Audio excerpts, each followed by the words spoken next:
ang kuwit ng palad sa akin. Dahil ipagsapalaran sa mga pagdadala ng pinagmulan kaya ng magic ng saga.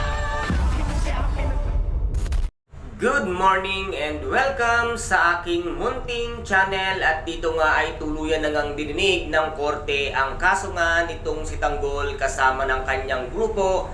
At dito nga ay maganda ang naging resulta ng paglilitis dahil nga magkakataon at mangyayari pa na mabaliktad nga itong si Rigor dahil itong ang si Tanggol ay napawalang bisa sa lahat nga ng bintang sa kanya, lalong-lalo na ang bintang ni Roda na siya ay pinagsaksak dito ngang si Tanggol.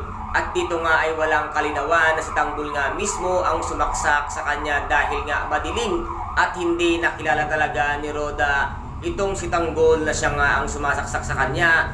At ang bintang lang dito ni Roda ay siya ang nagbanta sa kanya na papatayin at sasaksakin siya, ngunit hindi na ito nakita sa akto na mismong si Tanggol nga ang sumasaksak sa kanya. Kaya ito nga ang attempted murder ay napawalang sala si Tanggol dahil nga walang katunayan or sapat na ebidensya para ipagkanulo ni Roda si Tanggol. Kaya ito ay naging successful nga ang hearing at ang kaso nga ni Tanggol. At ang kaso naman na isinampa sa kanya itong kanyang ama na si Tanggol at itong sa may drugs ay napawalang sala itong si Tanggol. Ngunit ang malungkot dito ay ang kagrupo nga ni Tanggol ay hindi makakalaya at ito pa rin ay makukulong ng panghabang buhay. At si Tanggol lamang ang siyang pinahihintulutan ng hukuman na makalaya. Kaya itong si Tanggol ngayon ay makakalaya. At ang sabi nga dito ngayon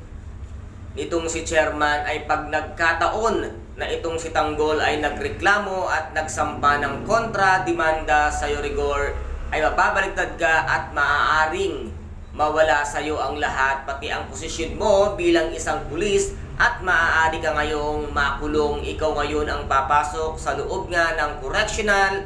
Ito ang sabi sa kanya nito ngang si chairman. At dito nga ay nagagalit na naman ito nga si Rigor at sinabi nga niya sa kanyang asawa na si Aling Marites nang dahil sa kagustuhan ni Tanggol na makalaya, pati ang aking pangarap ay mawawala at sinira nga ni Tanggol. Wala kang dapat sisihin dyan, Rigor, kung hindi ang sarili mo dahil hindi ka nagpakaama kay Tanggol. Kahit pa sabihing hindi mo siya tunay na anak, sana ginampanan mo ang iyong obligasyon bilang ikalawang ama nga ni Tanggol kahit pa hindi mo siya tunay na anak. At dito naman ay usap-usapan na nga sa loob ng correctional na si Tanggol lamang ang siyang makakalaya at bakit ano daw ang nangyari at hindi kasama ang kanyang grupo. At dito nga ay sinabi ni Mayor na mayroon ka ng utang na loob dyan nga kay Makaraig at sisingilin ka niya na sa kanyang ginawang pagtulong or paglaya mo dito sa loob nga ng kulungan. At dito nga ay nasabi ni Tanggol na hindi ako papayag na hawakan ako sa liig niyang si Makaraig. Ano kaya ang siyang gagawin ni Tanggol ngayong siya ay makakalaya na at makakalabas na nga sa loob ng correctional?